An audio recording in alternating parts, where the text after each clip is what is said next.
বিহপুৰীয়া ক্ৰীড়া সন্থাৰ উদ্যোগত অনুষ্ঠিত স্বৰ্গীয় নগেন গোস্বামী আৰু মাখনি বৰুৱা সৌৰণী সদৌ অসম আমন্ত্ৰণমূলক নৈশ ফুটবল প্ৰতিযোগিতাৰ কালি চূড়ান্ত খেলখন অনুষ্ঠিত হয়। লখিমপুৰ জিলা আয়ুক্ত প্ৰণৱজিৎ কাকতিয়ে উদ্বোধন কৰা চূড়ান্ত খেলখনি কামৰূপ ছয়গাঁও ফুটবল একাদশ আৰু কোকৰাঝাৰ হালবাগান একাদশৰ মাজত অনুষ্ঠিত হয়। বিহপুৰীয়া ক্ৰীড়া সন্থাৰ খেলপথাৰত অনুষ্ঠিত হোৱা এই প্ৰতিযোগিতাখনিত অসমৰ বিভিন্ন প্ৰান্তৰ 10টা দলে অংশগ্ৰহণ কৰে। হাজাৰ হাজাৰ দৰ্শকে উপভোগ কৰা কালিৰ তীব্ৰ প্ৰতিদ্বন্দ্বিতামূলক চূড়ান্ত খেলখনত টাইব্ৰেকাৰৰ জৰিয়তে কোকৰাঝাৰ দলে জয়লাভ কৰি চূড়ান্ত বিজয়ী বঁটা লাভ কৰে। বিহপুৰীয়া সমষ্টিৰ প্ৰাক্তন বিধায়ক দেৱানন্দ হাজৰিকা, ঠেঙাল কছাৰী স্বায়ত্তশাসিত পৰিষদৰ বিষয়া প্ৰতাপ কছাৰীৰ লগতে বহু বিশিষ্ট ব্যক্তিৰ উপস্থিতিত অনুষ্ঠিত হোৱা বঁটা বিতৰণী সভাত শ্ৰেষ্ঠ খেলুৱৈ আৰু বিজয়ী দলক বঁটা প্ৰদান কৰা হয়। News desk report VHP Live 24।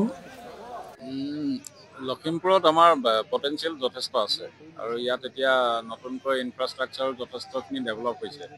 এতিয়া বিহপুৰীয়াতে আমাৰ এখন ষ্টেডিয়াম ইমান সুন্দৰভাৱে আপোনালোকে দেখিছে খেল চলি আছে। ইয়াত এই ষ্টেডিয়ামতে অসমৰ প্ৰায় 10টা ভাল বিভিন্ন জেগাৰ টীম আহিছে।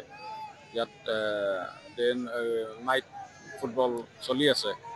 গতিকে মই ভাবোঁ আমি এই খেলখিনি যদি এনেকৈ চলাই নিব পাৰোঁ, ইয়াত বহুত আমাৰ লোকেল যিখিনি প্লেয়াৰ আছে তেওঁলোককো উৎসাহ জন্মাব।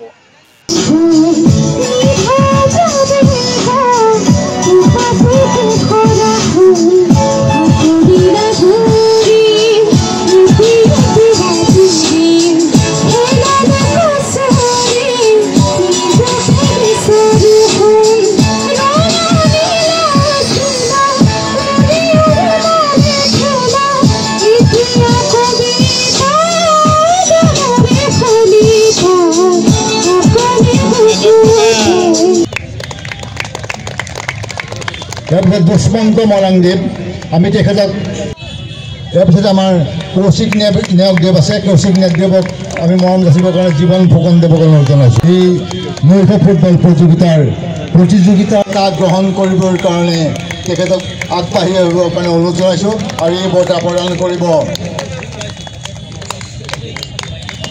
চন্দন চাহ।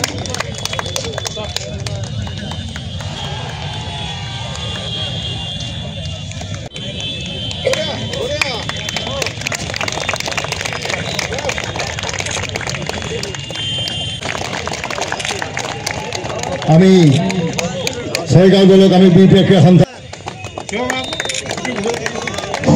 আমি শালবাগান দলক আমাৰ তৰফৰ পৰা মৰম যাচিছোঁ আৰু আশা ৰাখিছোঁ ভৱিষ্যতেও আমি তেখেতসকলৰ সহায় সহযোগিতা পাম। আমাৰ শুভেচ্ছা থাকিলে আৰু দুই দলৰ খেলুৱৈ বন্ধুসকলক আমি One, two, three.